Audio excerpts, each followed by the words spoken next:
ફરી એક વખત ગુજરાત હાઈકોર્ટ અને ગ્રામ્ય કોર્ટને ધમકી મળી છે। હાઈકોર્ટ અને અમદાવાદ ગ્રામ્ય કોર્ટને ધમકી ભર્યો ઈમેલ મળ્યો છે। ઈમેલથી કોર્ટને બોમ્બથી ઉડાવી દેવા માટેની ધમકી અપાઈ।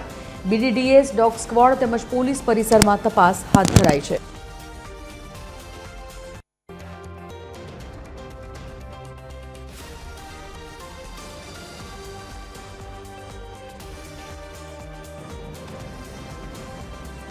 સંવાદદાતા મૌલિક ઉપાધ્યાય ફોનલાઈન પર જોડાઈ ગયા છે।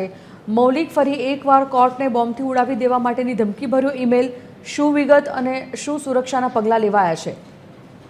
સંજીવની, છેલ્લા કેટલાક સમયથી ગુજરાત હાઈકોર્ટ હોય કે પછી ગ્રામ્ય કોર્ટ તેને થ્રેટ વડ્યા મેલ છે તે મળી રહ્યા છે।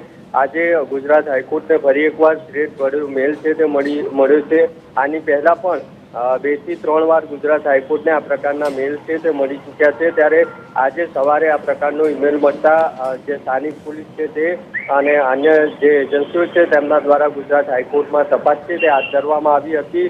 મહત્વનું છે કે અમદાવાદ ગ્રામ્ય કોર્ટ છે તેને પણ આ પ્રકારનો મેલ છે તે મળ્યો છે અને ત્યાં પણ સ્થાનિક પોલીસ છે તે તેમજ અન્ય એજન્સીઓ દ્વારા તપાસ છે હાથ ધરવામાં આવી છે।